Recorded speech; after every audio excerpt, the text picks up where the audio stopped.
Good afternoon, everybody. Good afternoon. All right. I see. Oh, my goodness. Some waving happening. And welcome back. I see some folks are back.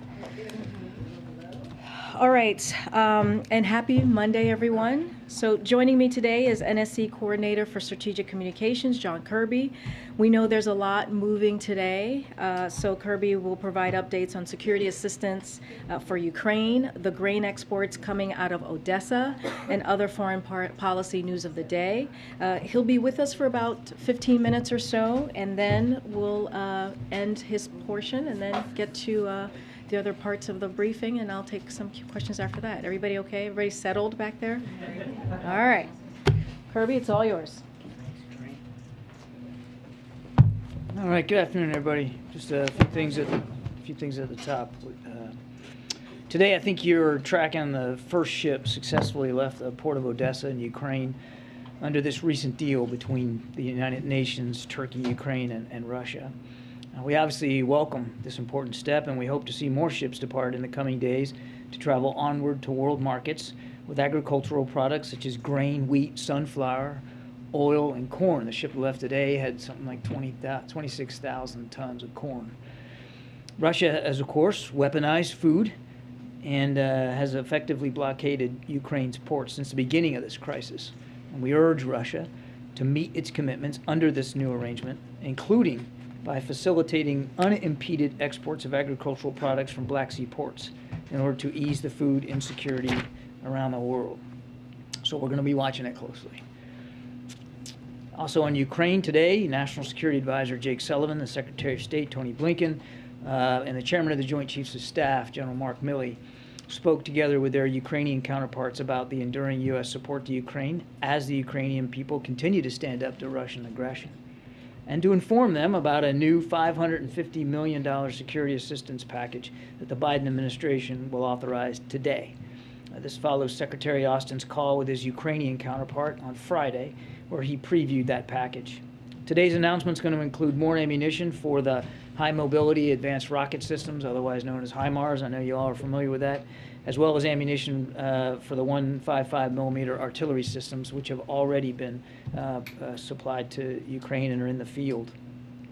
This will be the 17th time that the Biden administration has authorized a security assistance package using presidential drawdown authority since President Biden took office, and it brings to more than $8 billion drawdown authority alone in material and security assistance for Ukraine just since the invasion began in late February.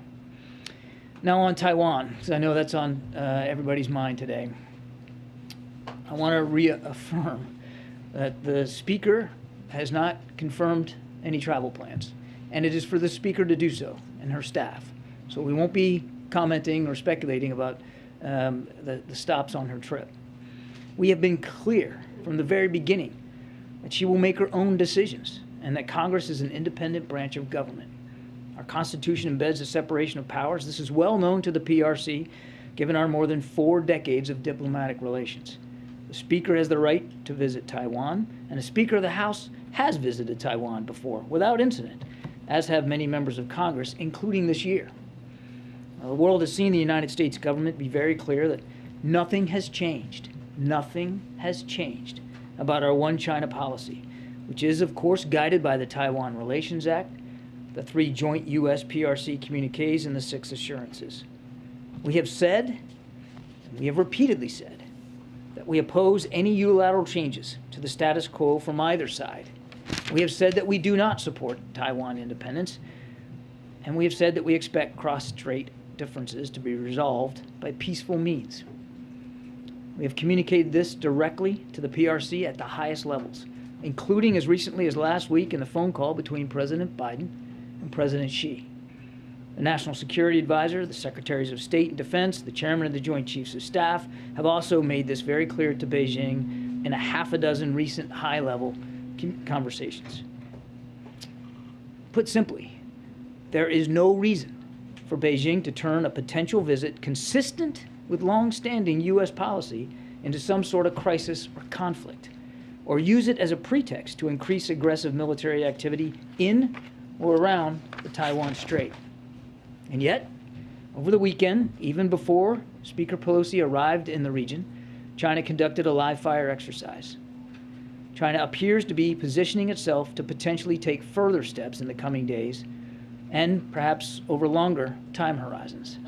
Now, these potential steps from China could include military provocations, such as firing missiles in the Taiwan Strait or around Taiwan, operations that break historical norms, such as large-scale air entry into Taiwan's Air Defense Identification Zone, ADIZ, I think you all know that acronym, air or naval activities that cross the median line, and military exercises that could be highly publicized.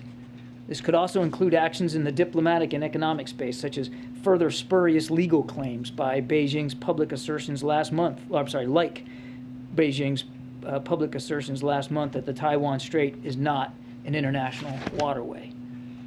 Some of these actions would continue concerning trend lines that we've seen in recent years, but some could be of a different scope and scale. The last time Beijing fired missiles into the Taiwan Strait was 1995 and 1996, after Beijing reacted provocatively to Taiwan's president's visit to deliver an address at his alma mater. I want to contrast this now between the United States and China. We, and countries around the world, believe escalation serves no one. Beijing's actions could have unintended consequences that only serve to increase tensions. Meanwhile, our actions are not threatening, and they break no new ground. Nothing about this potential visit, which, oh, by the way, has precedent, would change the status quo. And the world should reject any PRC effort to use it to do so. We will not take the bait or engage in saber rattling. At the same time, we will not be intimidated. We will keep operating in the seas and the skies of the Western Pacific as we have for decades. We will continue to support cross-strait peace, stability, support Taiwan, of course, defend a free and open Indo-Pacific, and we're still going to seek to maintain lines of communication with Beijing. All of that is important, and all of it is preserving the status quo. We expect to see Beijing continue to use inflammatory rhetoric and disinformation in the coming days. The United States, by contrast, will act with transparency. We'll stand up here, we'll answer your questions, we'll give you the facts. We are also committed to keeping open lines of communication with Beijing, as I said. This is what the world expects of not just the United States, but of China. And we encourage Beijing to keep that commitment as well. With that, go to some questions. Thanks, John. So, given all the saber rattling that's being done by China and the fact that Speaker Pelosi is still considering a trip, the fact that you're laying out all the possible reactions that China could have, should we take this as a sort of test of China's willingness to make good on some of its designs on Taiwan, or a test of whether they've learned some of the lessons that Russia learned by invading Ukraine? The short answer to your question, and then I promise I won't just leave it with a short answer, is that's a better question for President Xi and what's in his mind over this. I think we've laid out very clearly that if she goes, it's not without precedent. It's not new. It doesn't change anything.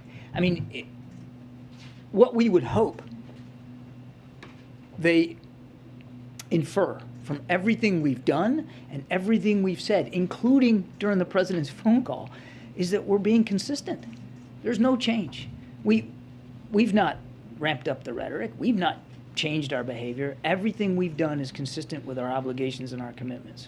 But if the policy hasn't changed, then why was the speaker being urged not to go?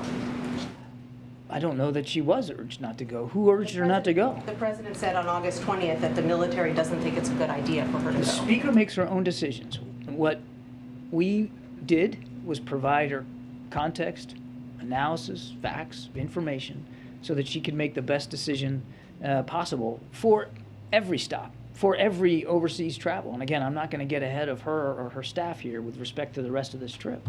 Does the U.S. military still think it's not a good idea? I would refer you to the military. Again, we as a national security team, not just DOD, we are obligated, and we take that obligation seriously, to make sure she has all the context she needs before she travels overseas, and we did that. And oh, by the way, we'll continue to do that throughout the remainder of her trip for anything else that she needs to make sure she has a successful visit. Marissa, follow-up? John, thank you. You've been emphasizing the separation of powers and the separation of the legislative branch from the executive. Does the White House feel confident that President Xi understands that separation? As I said in my opening statement, we've had, diplomatic and bilateral relations with the PRC for decades. They understand well. I can't speak for President Xi, I wouldn't do that, but our assumption is they understand very well how our Constitution is organized and that there are 3 equal branches of government. I don't think I'm hearing you say yes to that question. Am I? I said it in my opening statement that the PRC understands well the separation of powers. If you are confident about that, was this an issue that President Biden raised directly with President Xi during their phone call? We didn't get a very detailed readout of the detailed discussions they had during that phone call last week. The president, in his conversation with President Xi, made clear that Congress is an independent branch of government, and that Speaker Pelosi makes her own decisions, as other members of Congress do, about their overseas travel. That was made clear. Can I just do one more follow-up? If the policy is that the president wouldn't encourage or discourage a lawmaker from traveling to a specific place because of the separation, if a senior lawmaker were to plan a trip right now to, say, North Korea or Moscow, would we not hear the president weigh in those instances? I think you would see the president be consistent. We provide members of Congress facts, analysis, context. They make their own decisions about where and when they're going to travel. We do the best we can to provide advice and counsel and context and information, and that will continue. There's nothing inconsistent about that at all. I just realized I have my badge on. I got to take this off. Has anyone in the administration or in this White House explicitly spoken with the speaker and said you should not go on the trip? I know the president has not done that, but has there been any communication from senior national security officials inside this White House? There have been direct conversations with the speaker and her staff before she left at various levels in the national security establishment. The president did not speak directly with the speaker about this trip. I am not going to divulge the contents of those conversations that we have, with her, particularly with the speaker. I will just go back to what I said before, Tyler. Fulsome discussions, context, analysis, facts, information about her overseas travel, which is completely consistent with the way we do it in the past. It seems like this trip obviously is sparking a little bit more anxiety inside this building and throughout the administration. And I understand that you said the president respects the independence, but given the national security risks at play and China's escalating rhetoric, was there not a discussion inside this administration about whether or not you should take a more urgent stance, as MJ just alluded to? If there were other countries at play here, we might see a different response. Given what China has said it might do in response to a trip that puts all Americans at risk in their national security, did the president feel that maybe this is a different case, that he should be more involved, or his team should be more involved than he might? Again, I'm not going to get into the details of the conversation. They were comprehensive discussions about what she wanted to achieve on this trip, where she wanted to go, and we provided her the same set of context and information that we have in the past with respect to her overseas travel. I'm not going to get into the details of that. Phil in the back. Thank you. I guess I'm wondering, why did the president bother with this drama from the beginning? Why not, rather than saying the military doesn't think it's a good idea to go, why not call the Chinese bluff or tell them to pound sand when they started bellyaching about the possibility of this trip, given, as you pointed out, there's no change in policy and there's precedent for Pelosi to visit Taiwan? So what's the drama? What? Have you watched the Bravies the last couple of weeks? There's been this question of I've been here the not, last couple of weeks. I haven't seen any drama. I think you're manufacturing it with your question. Look, we have been nothing but clear with the Chinese about where we stand on the issues and the One China policy and our support for a free and open Indo-Pacific. Look, I want to go back to what I said at the beginning, and I hope you took note. Nothing has changed. There's no drama to talk to. It is not without precedent for a Speaker of the House to go to Taiwan if she goes, and I'm not confirming that she is. And it's certainly not without precedent for members of Congress to travel to Taiwan. It has been done this year, and I'm certain that it will be done in the future. We have no interest, as I said in my opening statement, increasing tensions here.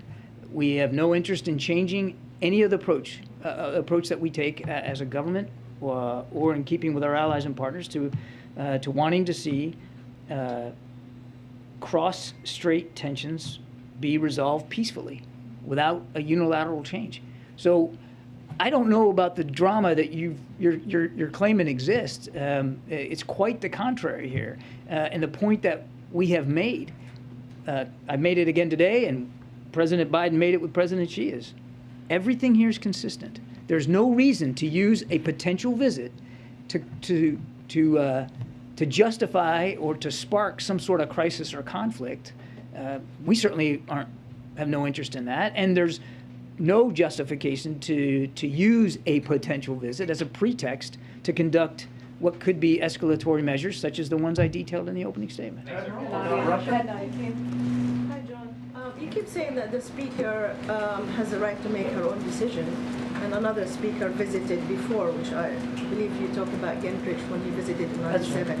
But it's different timing, there's more tension, and the speaker represents the president's party. So while she has the right to make her own decision, why can you say that the White House disagree with her decision, because that will cause more tension? Can you just say that categorically now that she basically, that the White House disagree with her visit?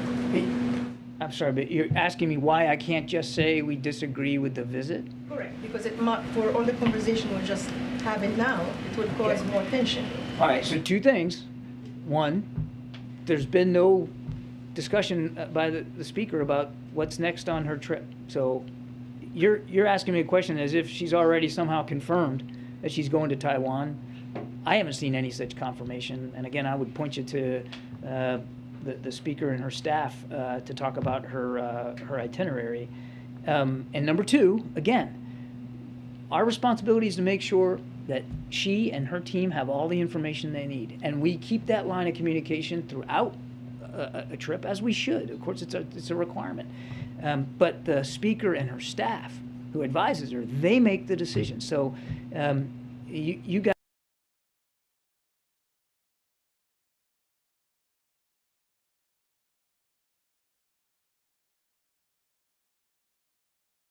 for anybody to be at risk here with a potential visit. Again, hasn't been announced, and I won't speak for Speaker Pelosi.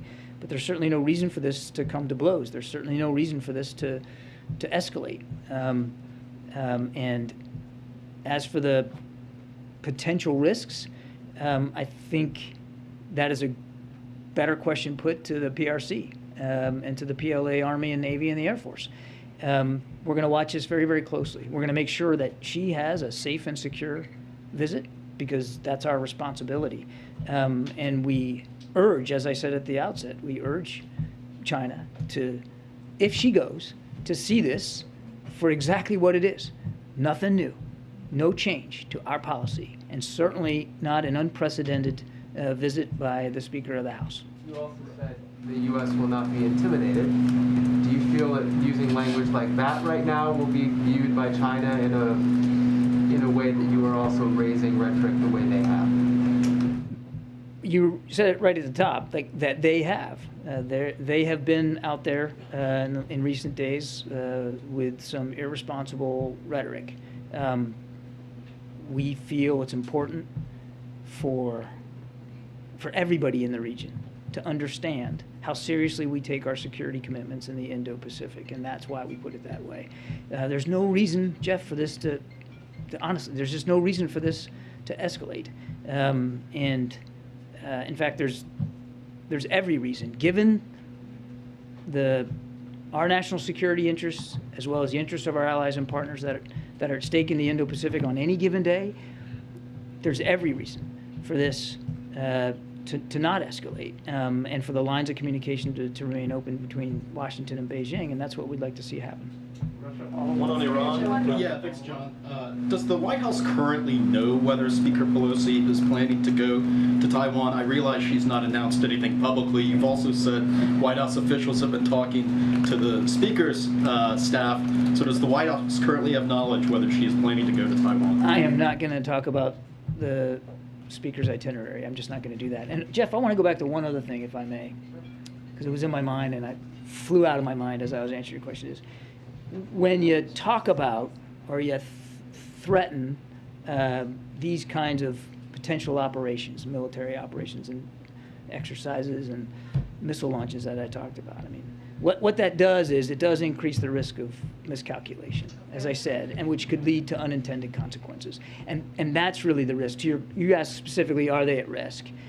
That's where the risk comes in. It's not so much that there might be a direct attack, but it raises the stakes of miscalculation and confusion, which could also lead to unintended consequences. Okay, Darlene, and then I'm going to take some in the back. Okay, Darlene. John, given everything that you've laid out here, why do you think China is reacting the way it is reacting to this speaker and this trip? It's difficult to know specifically, and you're kind of asking me to get inside their brains, and I don't know that I'm comfortable doing that. I think, again, that's a question better put to President Xi and the PRC and their military leaders.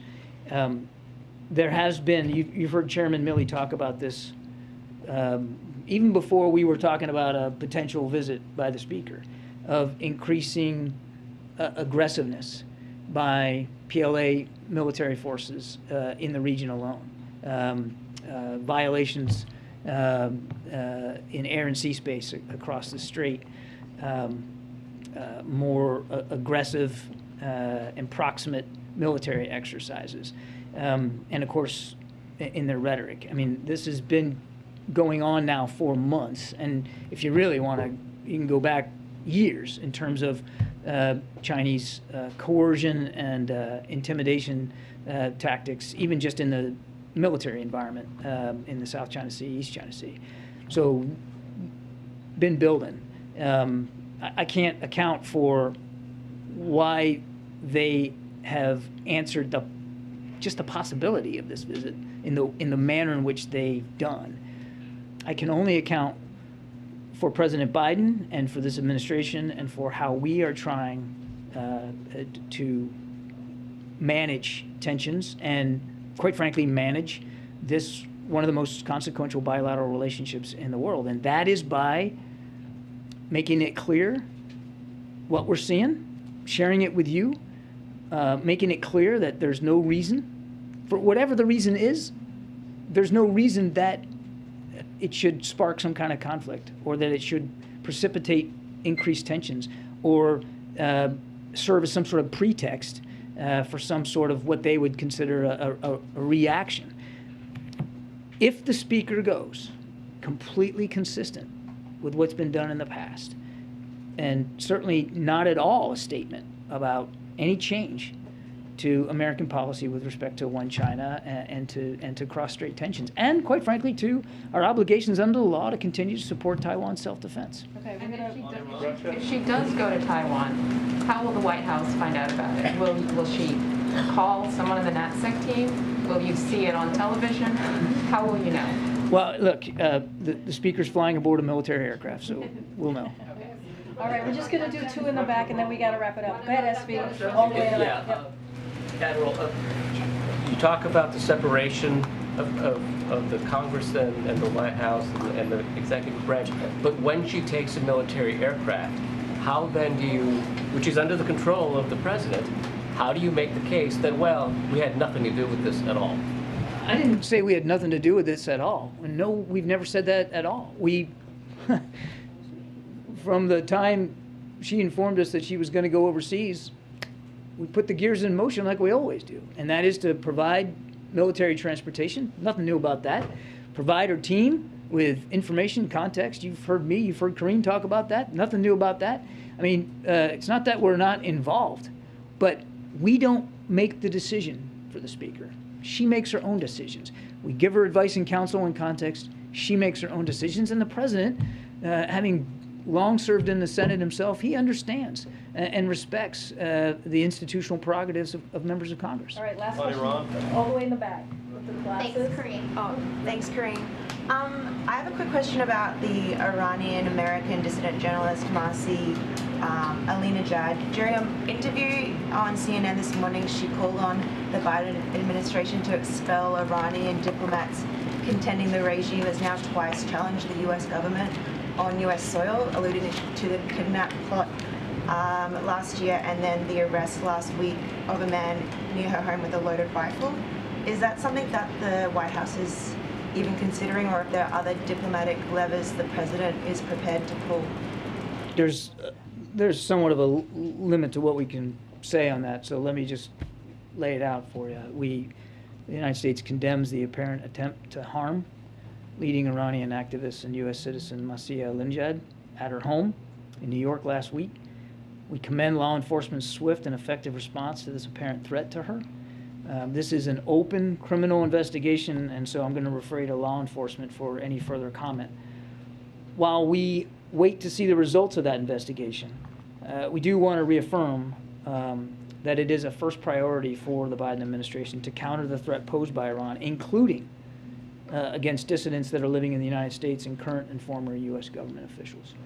Okay, thank you, everybody. Appreciate it. Thank you. All right, thanks, John. All right, just have one thing at the top, gas prices. Just to provide you all an update on where we are currently with gas prices. We have now been falling for almost 7 straight weeks. As of this morning, gas prices have dropped 81 cents per gallon since their peak in June, as you'll see from the chart to my left here. That means American families who with 2 cars are saving $80 a month. Drivers can now find gas for $3.99 or less at around half of all gas stations across the country, and average gasoline prices have come below $3.99 in 19 states. Putin's war is still putting pressure on global oil supply, but President Biden is taking historic action to mitigate its impacts on American families. He is releasing 1 million barrels of oil a day from the Strategic Petroleum Reserve, which is a historic action that he's taken. He rallied global partners to release millions of barrels of oil, and under President Biden, U.S. oil production is up and on track to reach a record high. The Treasury Department estimates that the historic release of oil by President Biden and international partners has reduced gas prices by up to about 40 cents per gallon, as we have shared with you all last week. More work remains, but the fact is that we are currently experiencing the fastest decline in gas prices in over a decade. And with that, Darlene. Thanks, Karine. A couple of questions about the president and his latest bout with COVID. The first time he tested positive, the White House had identified 17 contacts. Can you update us on those? And then were there any additional contacts from him testing positive again over the weekend that we should be aware of? So those 17 are continue to test negative. So that's the update on the first positive test that the president had that we shared with all of you. With this positive test that we saw and shared with all of you again on Saturday, there's been 6 close contacts, and those 6 individuals continue to test negative. Has he resumed the blood thinning medication that he had stopped when he was on COVID? He has resumed all the medication that he was on, before. And then one final question quickly. There was video of him yesterday FaceTiming with the folks, the veterans camping out on Capitol Hill. We haven't seen anything from him today. Can you give us a sense of how he's doing with having to go back into isolation? I mean, is he, frustrated? And how is he dealing with being away from the First Lady for as long as he's been? Well, the day's still young. You never know. But look, the president. I'm just making a joke. Clearly, it was not funny. I will try harder next time to be more funny. Look, he is continuing to work from the residence. And I just want to share, as we all know, the president is fully vaccinated. He's double boosted. He was on treatment for Paxlovid. And because of that treatment, he had very mild symptoms. And we had said with Paxlovid, there would be a small percentage of folks do have a relapse. This is what we saw. But he's doing well. You saw him, as you said, Darlene, and he said he's fine. He sounded great. And he's looking, as we know, he's someone who likes to be out there with the American people. He's looking forward to being out there again. And but he's going to continue. It doesn't stop him from doing his job and doing the work of the American people. So he is in the White House residence, and he's going to continue to do that as he isolates for a couple more days. Thanks, Karine. A couple of clarification points on that. Dr. O'Connor said today that the president's feeling fine, but he didn't mention symptoms. Can you clarify on whether he's even experiencing any minor symptoms, congestion? Where are we on that? So he is not experiencing, we haven't seen any reoccurring symptoms. That was in Dr. O'Connor's letter on Saturday, so that continues to be true. I spoke to Dr. O'Connor not too long before coming out to talk to all of you. As you know, some of you have had COVID, some of you have loved ones and close friends who have had COVID. Those symptoms that you have don't go away right away. They kind of linger. Those minimal symptoms kind of linger for some time. So you could expect that. And so with that, but there's no reoccurring symptoms. He's feeling fine. The CDC guidelines on the so-called Paxlovid rebound are a little unclear. Can you clarify on what the expectation is of how long the president will continue to isolate? Is it 5 days after the rebound positive?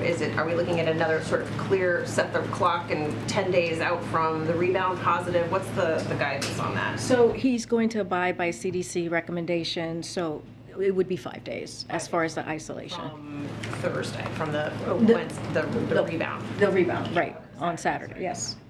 You're about to get, yeah. Going back and forth there. And then, were you able to get a sense of the president's reaction to Senator Manchin yesterday repeatedly refusing to get behind an endorsement for a re-election? And does the president, if you did get a reaction to that, feel like members of his own party are undermining him on that front? I saw those interviews. I wouldn't say he was undermined. From what it looked like to me, Senator Manchin is very much focused. He went on the shows to focus on the Inflation Reduction Act. He was zeroed in on that and laid out why this is going to be a benefit for middle class families and why it's going to lower costs and why it is an investment, a historic investment in that we have not seen in a long time, whether it's climate change or just in general as we try to reduce inflation and fight that back and figure out how do we continue to lower the deficit.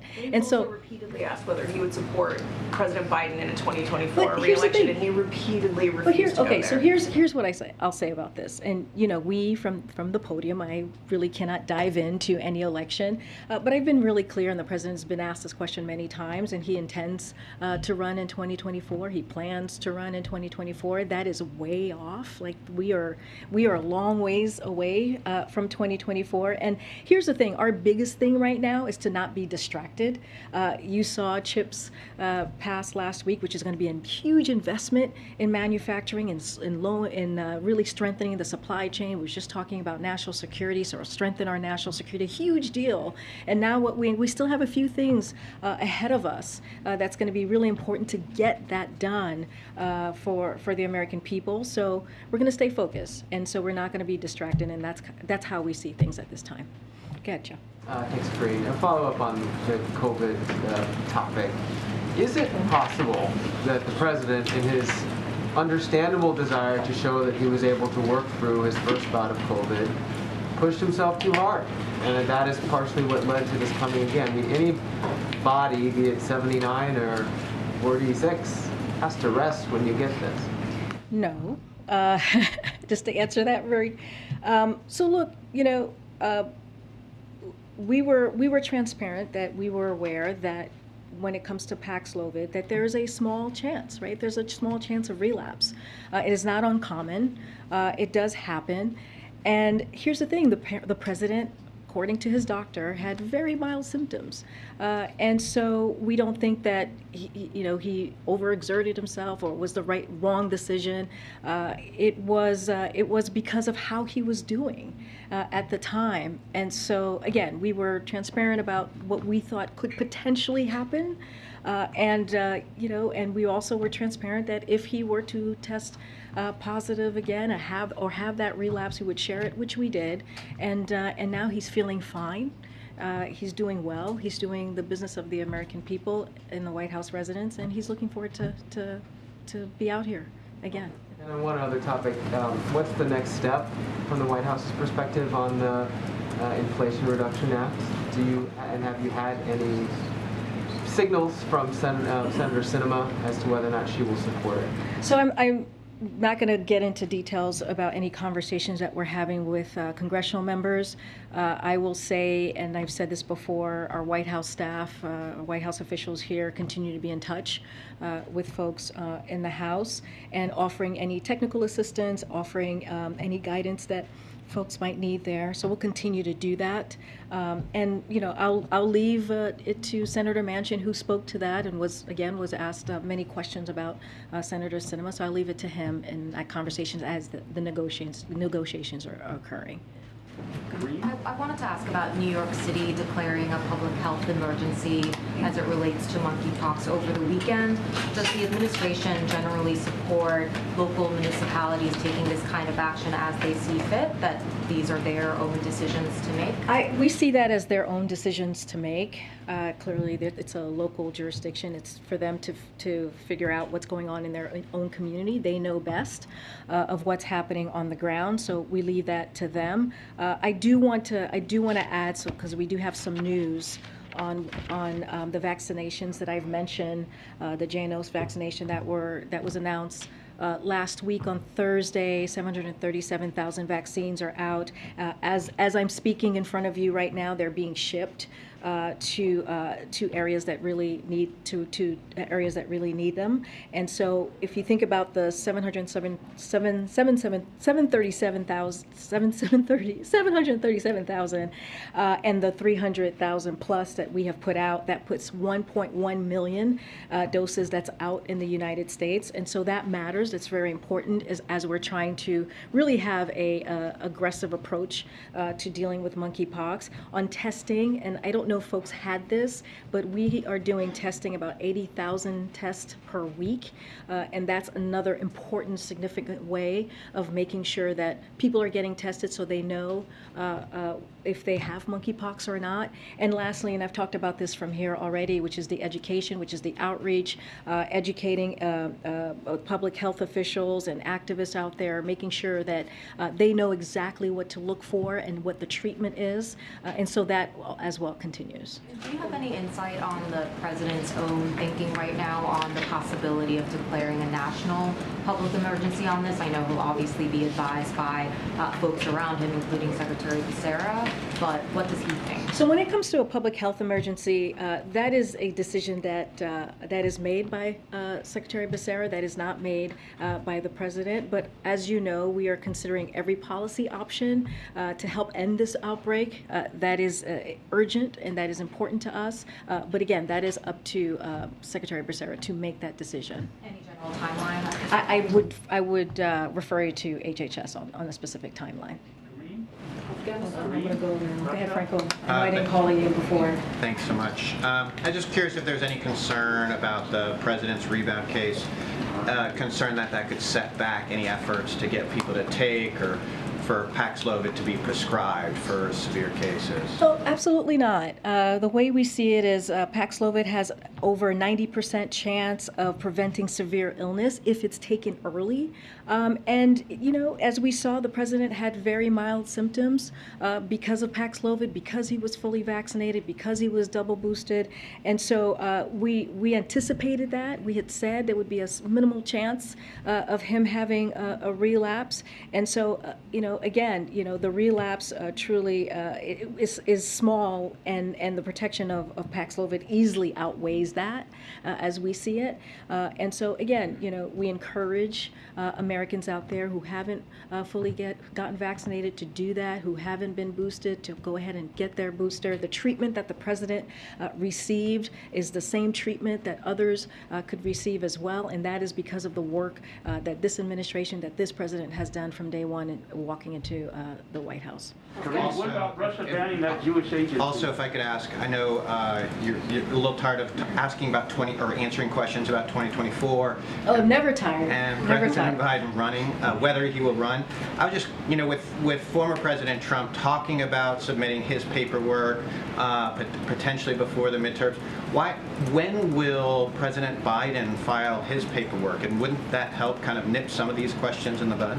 I mean, the president has said that he intends to run. He's said that multiple times. So there's that. I'll put that out there.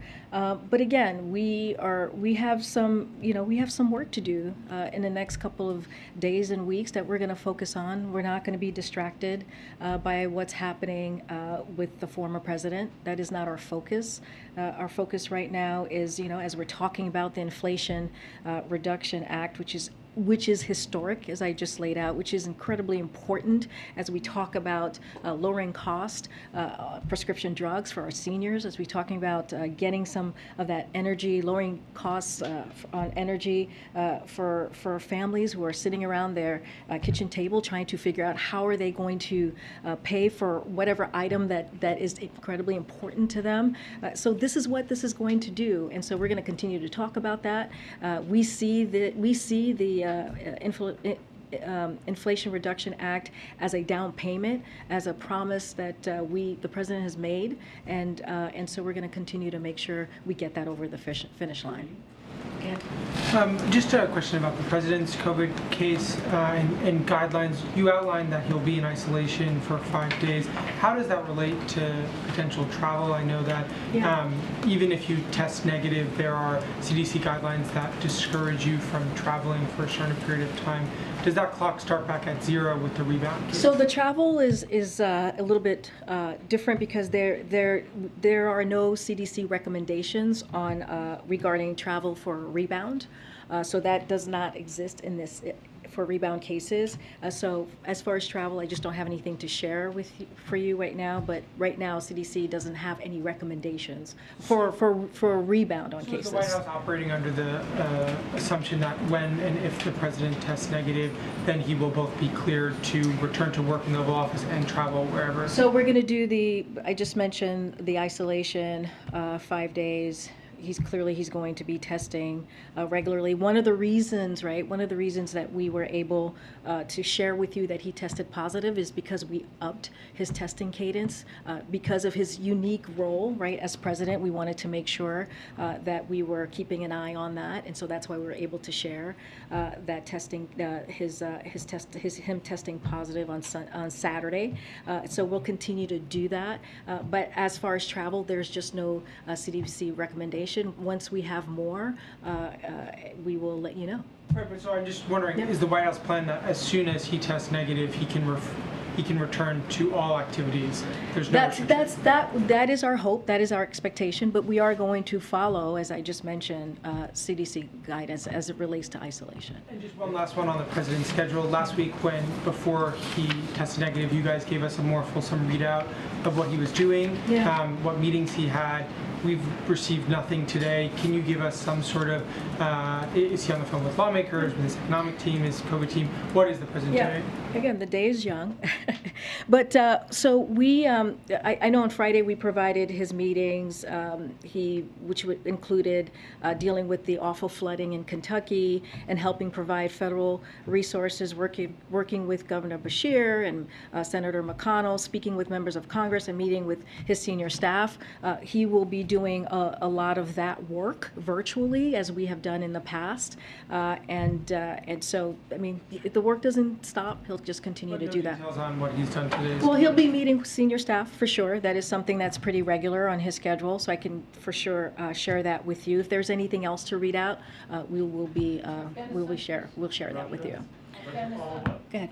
Thanks, Karine. Is President Biden thinking about pulling his support for the Inflation Reduction Act? No.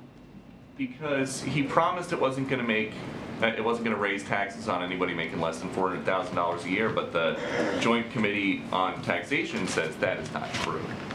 Well, that isn't correct.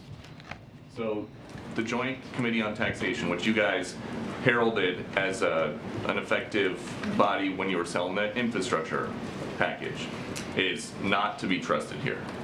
I said it is not correct because I will give you why it's not correct, because it is incomplete. The JCT report that we're currently seeing is incomplete because it omits the actual benefits that Americans would receive when it comes to prescription drugs, when it comes to lowering energy costs like utility bills. It does not include that. And we have some experts, don't have to trust me, we have experts that say the exact same. Kimberly Clausing from UCLA, many key factors are left out in these tables, including, importantly, the effect of deficit reduction, the positive effects of the spending on clean energy, and the benefits from low drug prices, as I just stated. Seth Honlin, Center for American Progress. Republicans don't mention that JCT analysis includes an imputation of corporate taxes, i.e. the 15% minimum on corporations with less than $1 billion of profits to income groups, but does not include the major provisions that benefit people, including the tax cuts and drug savings, prescription drug savings to be specific. So Penn Wharton, where the president used to, University of Pennsylvania, used to be a professor there. The Penn Wharton budget model says this Inflation Reduction Act is actually going to increase inflation in 2024. Does the president worry about that? So we agree with Senator Manchin. You heard him a couple of times yesterday,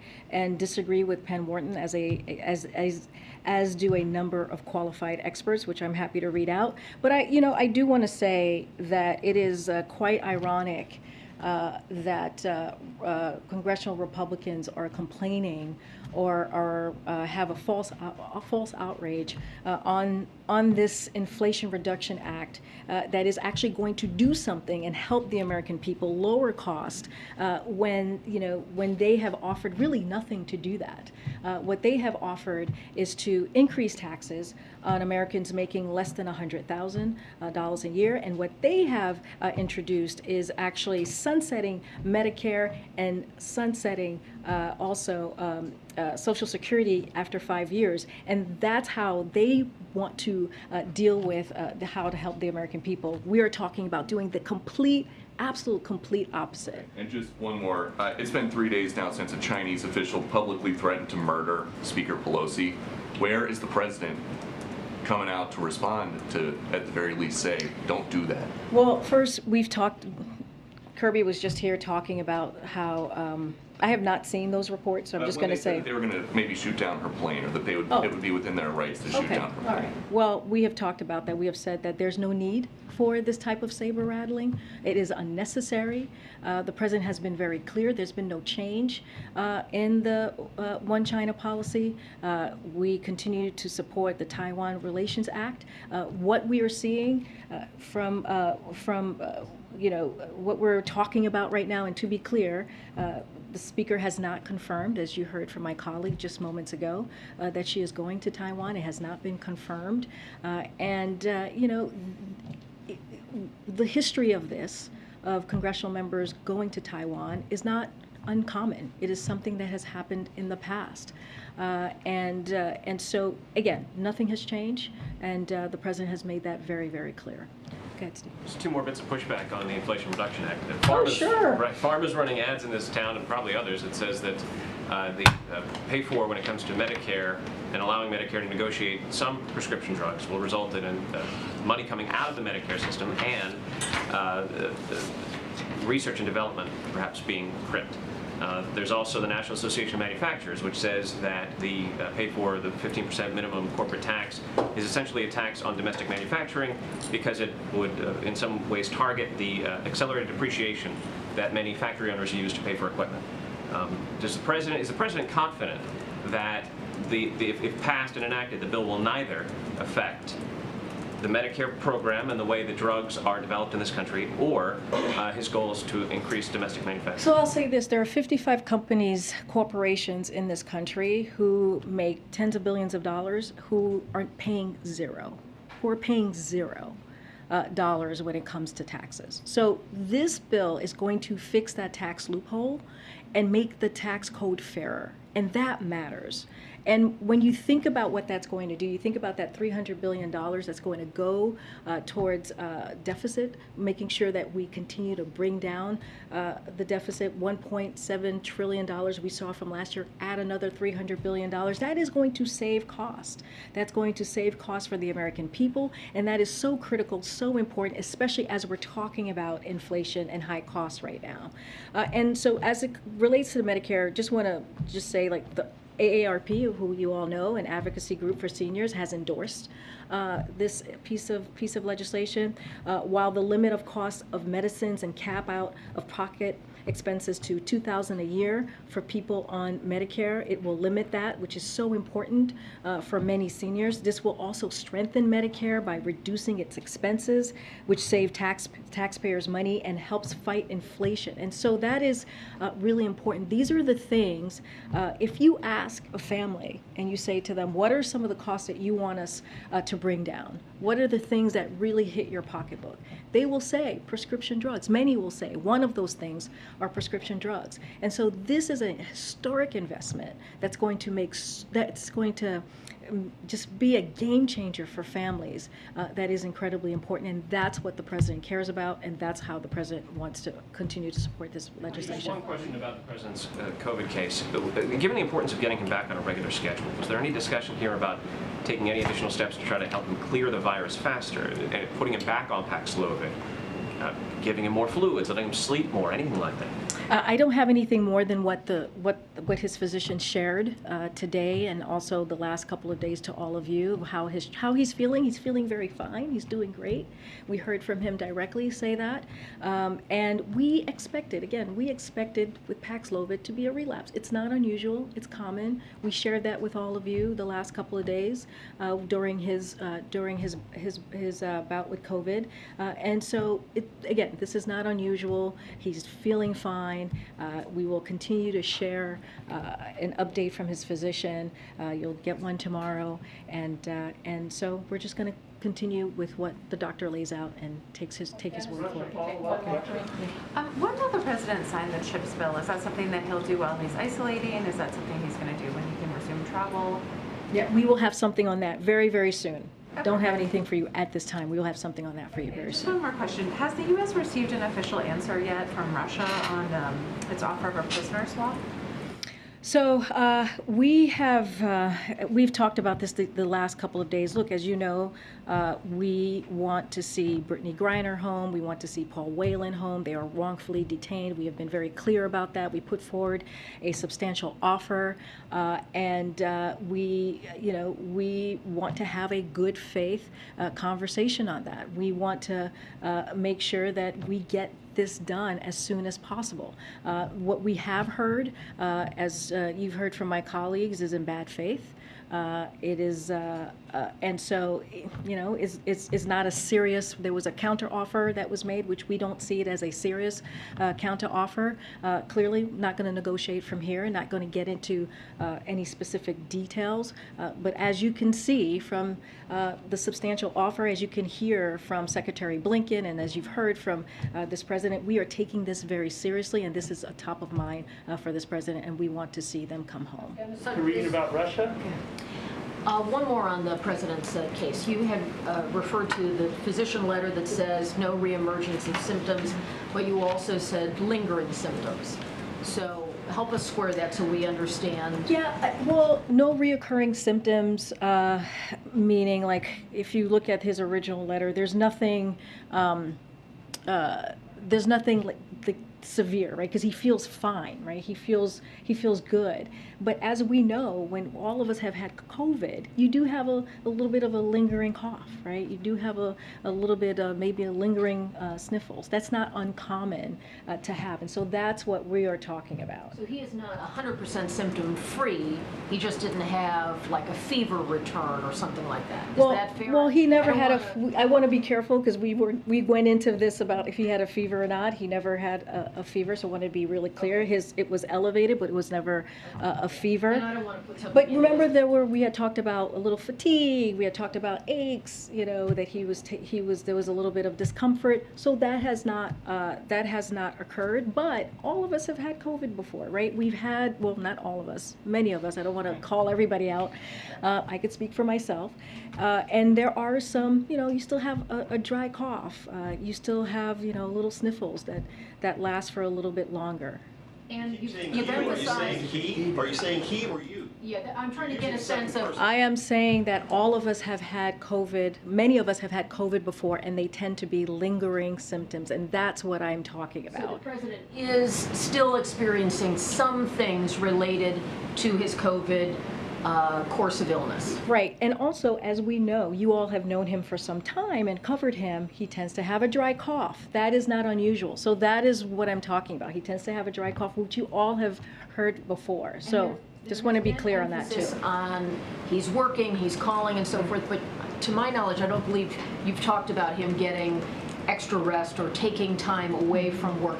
Has he also had blocks of time where he's not doing anything so that he can rest? What I can tell you is that he has been working 8+ hours a day. That is a schedule that he continues to keep. Instead of doing it in the Oval Office, he's doing it in the White House residence. Thanks, Karine. The president suggested in Saudi Arabia that there could be an announcement on oil production coming. With OPEC meeting this week, is the White House expecting an increase in oil production to be announced? I will leave that to OPEC Plus. We are not a member of OPEC Plus, as you know, and so I would leave them to answer that, answer whatever they're going to coming out of that meeting this week. But the president has received no indication. He did make some strong comments when he was in Saudi Arabia about potential good news and consumers feeling relief. Again, I leave that to OPEC Plus. Just a clarification on how we're counting the president's days in terms of when he'll be out of isolation. Was Saturday day 0 or Saturday day 1? So I believe we shared that on Saturday. So what we shared is basically what it is. Okay. Okay. All right, I'll take one more question. I'll take one more question. I'm trying to. Right. Yep. And I've called on you before. I'm going to call. Thanks, Karine. Voters in Kansas tomorrow will be the first in the country since the Supreme Court overturned Roe v. Wade to have the opportunity to vote on an abortion-related ballot measure. Is the White House seeing this as a vote that could have broader political significance heading into the midterms? So if it passes, tomorrow's vote in Kansas could lead to another state eliminating the right to choose and eviscerating access to health care. Republican governors and state legislators are imposing extreme laws, banning a woman's right to choose. Many don't allow exceptions even for rape or incest, and congressional Republicans are calling for a national ban on abortion. So President Biden has made this very, very clear that the only way to secure women's rights to choose is for Congress to restore the protections of Roe as federal law. So the majority of Americans, they support that as women's right to choose. And again, Congress must act, as the president has said many times. And it is also the American people need to make sure that their voices are heard. All right, thanks everybody. I'll see you tomorrow. I'll see you tomorrow. Thanks, Karine.